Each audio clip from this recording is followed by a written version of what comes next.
Bom, nessa videoaula nós vamos analisar o diagrama entidade-relacionamento do sistema de compras. Tá? Então vamos abrir aqui o diagrama T2TRP, fontes, material compras, documentação, DER do sistema de compras.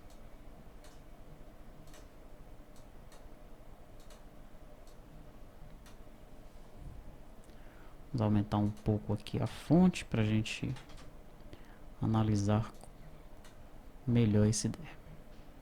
Bom, dentro desse quadradinho amarelo aqui, eu tenho algumas tabelas que estão nos cadastros, né? Tem a tabela de empresa, tabela do colaborador, tabela produto e a tabela fornecedor, tá?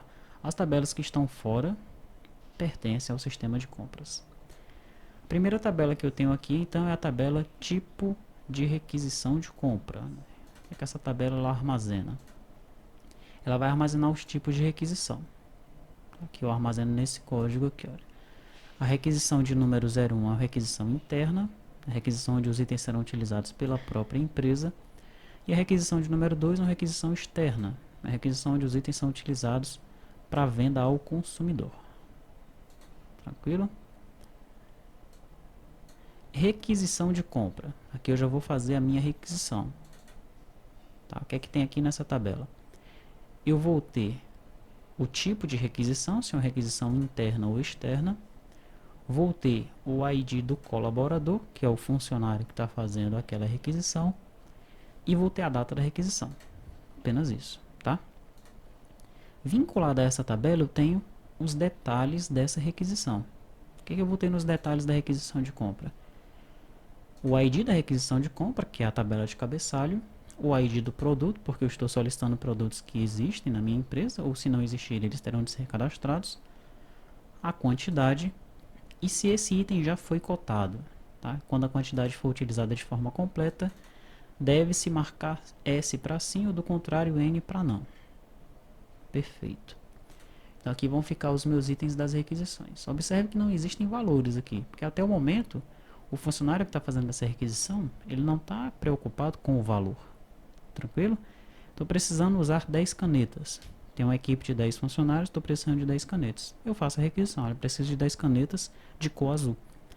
Para mim que estou requisitando, nesse momento, o funcionário que está requisitando, não importa se a caneta é R$1 ou R$2, tá? Isso vai ser depois. Estou precisando de caneca para vender ao consumidor. Acabou-se as canecas. Precisando de 100 canecas. Quanto que é a caneca? Não importa, eu estou precisando vender essas canecas para o consumidor, para o cliente final. Então, nesse momento aqui, não é importante armazenar esses valores, tá? Bom, logo depois disso, da requisição, pelo processo de compras, eu faço uma cotação. Para a gente entender direito aqui o esquema dessas tabelas, deixa eu vir aqui embaixo. Olha. Eu tenho aqui a tabela cotação compra. O que é que vai ter essa tabela cotação compra? Ela vai ter a data da cotação e vai ter a descrição da cotação. Então, vou colocar lá dia 10 de janeiro, descrição. Cotação para compra de 100 canecas para venda ao consumidor. Por exemplo, seria a descrição dessa cotação aí, tá? Perfeito. Quando eu faço essa cotação, eu seleciono tantos quantos fornecedores forem necessários para realizar essa cotação. Tranquilo? Então, existe na tabela fornecedor cotação compra os seguintes campos. Olha. O ID da cotação e o ID do fornecedor. Essa é uma tabela muitos para muitos, tá? Porque eu pego aqui o ID do fornecedor, coloco na tabela, pego o ID da cotação compra, ponho na tabela, tá? E vou informar algumas outras opções aqui nessa tabela, mas a princípio é um relacionamento muitos para muitos, tá? Uma cotação de compra ela pode ter vários fornecedores e um fornecedor pode participar de várias cotações de compra, tá? Então, estou com a minha cotação de compra aberta, seleciono lá 10 fornecedores para aquela cotação. Depois que eu seleciono esses fornecedores, eu vou inserir os itens para cada fornecedor. Tranquilo? Então, no exemplo das 100 canecas. As 100 canecas iniciou aqui, olha, uma cotação aqui que o João fez. Ele pediu 100 canecas. o setor de cotação iniciou uma nova cotação, selecionou 5 fornecedores e para cada fornecedor foi vinculado um registro com 100 canecas. Tá? Então, no cotação compra detalhe, eu vou ter aqui o ID do produto, o ID da caneca, vou ter o ID do fornecedor, fornecedor 1, fornecedor 2, fornecedor 3, os meus 5 fornecedores, e vou ter aqui a quantidade de canecas, 100. Tá? Esse fornecedor, ele vai me retornar com os seguintes dados. Ele vai me dizer qual é o prazo de entrega, quais são as condições de pagamento, e os valores. O valor subtotal, os descontos e o valor total dessa cotação. Tá? E isso também nos itens. Ele vai me informar qual é o valor unitário do item, se ele dá um desconto por item, tá? E qual é o valor total do item daquela cotação. Tranquilo? Para que existe essa tabela aqui? Olha? Requisição, cotação, detalhe. Ela existe pelo seguinte. Vamos dizer que o João aqui ele solicitou essas 100 canecas. Tá? Mas no momento a empresa ela não pode comprar 100 canecas, ela só pode comprar 50. O que é que eu faço então? Eu faço uma cotação de compra apenas de 50 canecas. E aqui essa tabela ela vai informar isso. Ela vai dizer, olha, a cotação de compra de número 1, referente à requisição de compra de número 1, serão cotados apenas 50 canecas. O item já foi totalmente cotado? Não, porque eu peguei só parte dos itens para serem cotados. Futuramente eu faço uma outra cotação com o restante das 50 canecas. Aqui eu vou ter 2 registros, né, referentes a essa cotação e a essa requisição, tá? Com a quantidade cotada novamente 50 ou 30, e aí depois mais 20, teria aí 3 cotações diferentes, tranquilo? E finalmente, quando eu cotar todos os itens, aí sim, o item cotado aqui vai ficar com sim. Perfeito? Então aquilo que a gente viu lá no documento de visão e no Sprint Backlog, tá? Uma requisição ela pode gerar várias cotações e uma cotação ela pode ser feita a partir de várias requisições, tá? Quando eu estou fazendo uma cotação, eu posso pegar as quantidades de determinadas requisições, não de uma só requisição, de várias requisições. Então, se o João fez aqui uma requisição de 100 canecas e a Maria fez uma requisição de 200 canetas, nessa cotação eu posso pegar 50 canecas da requisição do João e 100 canetas da requisição da Maria. Não tem problema nenhum, tá certo? Então, 2 requisições geraram uma cotação, tá? Pode acontecer o seguinte também. O João, ele requisita 100 canecas e 10 baldes. Tá? Vamos fazer diferente. O João, ele requisita 4 cartuchos de tinta para impressoras e 100 canecas. Então tá, os fornecedores, eles não vendem ao mesmo tempo caneca e cartucho de tinta para impressora. Tranquilo? Então o que é que eu faço? Dessa requisição do João, eu pego os itens para uma cotação, as canecas. Depois eu crio outra cotação e da requisição do João eu pego os itens dos cartuchos, né, dos cartuchos de tinta, entendeu?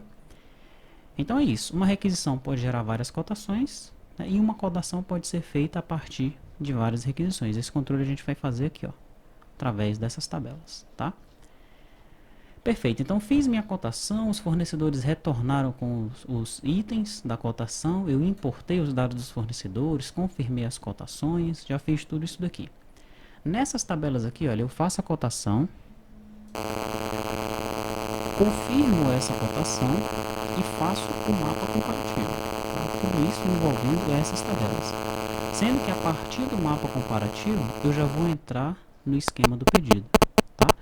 No mapa comparativo eu vou ter lá os fornecedores, vou ter os itens dos fornecedores e daí eu posso selecionar. Vamos voltar no exemplo das canetas lá. João fez um pedido das canecas. João fez um pedido de 100 canecas. Tranquilo? Eu fiz essa cotação para 3 fornecedores diferentes. O primeiro fornecedor ele está cobrando R$1 na caneca. Tranquilo? Ele me entrega essa caneca com 1 semana. Tá? E o prazo de pagamento para esse primeiro fornecedor é à vista. O segundo fornecedor, ele me cobra 90 centavos na caneca, tá? Ele cobra mais barato cada caneca. Ele me entrega com 30 dias, tá? Ele me entrega bem depois e deixa eu pagar no momento da entrega, com 30 dias, tá? O terceiro fornecedor, ele me cobra 95 centavos, ele está entre um e outro. Eu tenho que pagar à vista para ele e ele me entrega com 15 dias. E agora, como é que eu vou fazer? Eu peço do primeiro, do segundo ou do terceiro? Eu posso pedir de vários, né? Eu posso precisar, por exemplo, de 20 canecas com urgência para ser entregues com uma semana, que é o caso do primeiro fornecedor, e as outras eu deixo para depois. Então eu peço 20 canecas do primeiro fornecedor, 80 canecas do segundo fornecedor, tá? Então, da mesma forma como uma requisição, ela pode gerar várias cotações e vice-versa, uma cotação ela pode gerar vários pedidos. Por isso que eu tenho novamente a tabela cotação pedido detalhe. Então, uma vinculação aí entre pedido de compra detalhe e cotação de compra detalhe. E aqui eu vou fazendo o controle, né? Quantidade pedida, certo? Perfeito. O pedido de compra, ele é gerado a partir lá do mapa comparativo, né? Quando eu seleciono lá o fornecedor e os itens que eu quero comprar, ele já vai gerando o pedido de compra juntamente com os itens daquele pedido. Ou eu posso entrar diretamente no pedido de compra, aí efetuar um pedido direto para um fornecedor, sem eu passar pela requisição, pela cotação, pelo mapa comparativo, tá? E aqui eu tenho os tipos de pedido de compra. São aqueles três tipos que nós comentamos, né, quando vimos lá no Sprint Backlog. Normal, o planejado ou aberto, aqui existem as explicações, lá no documento também tem a explicação do que é cada tipo de pedido aí. Tá? Aqui nós temos os dados do pedido, tá? Parte desses dados já vem da cotação, uma outra parte aqui, essa parte de cálculos de impostos, é o sistema que vai fazer, tá? E a partir daqui ele já vai fazer lá o lançamento para o contas a pagar, tá? Pedido de compra detalhe, ele também vai armazenar as informações dos detalhes do pedido, tá? Então é isso, essas são as nossas tabelas, né? A princípio elas parecem ser um pouco enigmáticas, principalmente nessa parte aqui, olha, onde uma requisição gera várias cotações, uma cotação pode ser gerada a partir de várias requisições. A parte do mapa comparativo a gente não consegue enxergar a partir das tabelas. Como é que eu vou fazer um mapa comparativo e a partir de uma cotação gerar vários pedidos? A partir das tabelas a gente não consegue visualizar isso, tá? Por isso que é importante que a gente aprenda como é que faz o sistema em si e como os dados eles vão ser persistidos aqui nesse banco, né? Nesse esquema de tabelas aqui. Bom, então já que nós analisamos o DER, o passo lógico agora é nós criarmos as nossas tabelas. Tá? Então já estou aqui com o T2TIRP.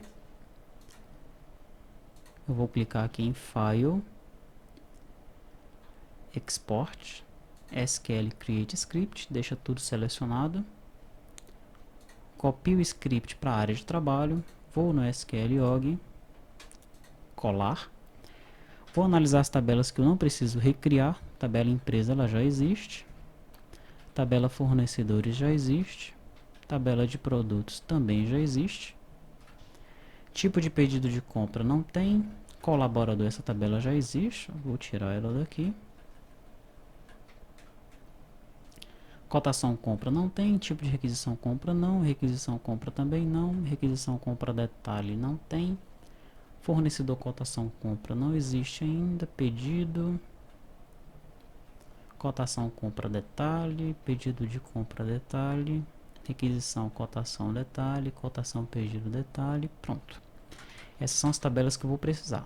Clico com o botão direito, execute query, execute all queries, e aí estão as minhas tabelas, acabaram de ser criadas, ok?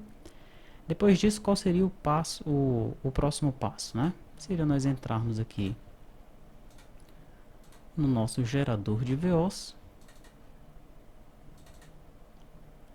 e criarmos aí os VOs das nossas tabelas. Tá? Aqui eu vou selecionar qual é a pasta que eu quero criar o VO. Como eu já criei os VOs, eu vou só mostrar para você. Vou criar uma pasta teste aqui. Ela já apareceu aqui, ó. É nela que eu vou criar os VOs.